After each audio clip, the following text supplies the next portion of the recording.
ఆరాధ్యాం yeah దేవి సర్వమంగళ తయో సంస్మరణాత్ పుంసాం సర్వతో జయమంగళం. ఈరోజు అనాదిగా దక్షిణ కాశీ అని హరిహర క్షేత్రంగా ప్రసిద్ధమైనటువంటి వేములవాడ రాజరాజేశ్వర స్వామి వారి యొక్క క్షేత్రంలో నిరంతరంగా కొన్ని వేల సంవత్సరాల క్రితం నుండి ఒక అగ్రహారికమైనటువంటి వ్యవస్థ కలిగినటువంటి ఆనువంశిక కుటుంబాలు కలిగినటువంటి క్షేత్రం ఇది. ఆ కుటుంబంలో ఉండేటువంటి సమస్త ప్రధానికము మహిళలతో యుక్తంగా ఈరోజు ఒక గొప్ప కార్యక్రమాన్ని చేపట్టడం జరిగింది.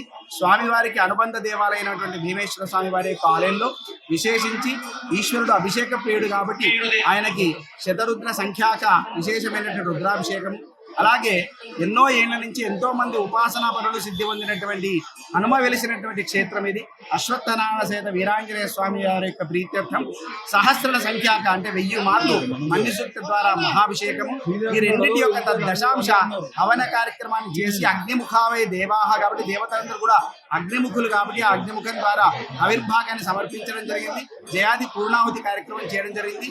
అలాగే సుందరకాండ పారాయణం, అలాగే మహాసౌర ఛాయా సంజ్ఞా సమేత సూర్యనారాయణ స్వామి యొక్క ప్రీత్యర్థం మహాపారాయణ సాష్టాంగ ప్రణామయుక్తంగా చేయడం జరిగింది. కాబట్టి ఇంత వైదికమైనటువంటి కార్యక్రమం ఇంతమంది ఆనువంశిక కుటుంబాల నుంచి లోక కళ్యాణార్థమై చేసినటువంటి ఈ యొక్క కార్యక్రమం ద్వారా రాజరాజేశ్వర స్వామి వారి యొక్క అనుగ్రహం పొంది లోకమంతా కూడా సుభిక్షంగా ఉండి సమస్త ప్రజలందరూ కూడా ఆయురారోగ్యాలతోటి ఉండాలని చెప్పి మనసారా ప్రార్థిస్తూ ఓం స్వస్తి.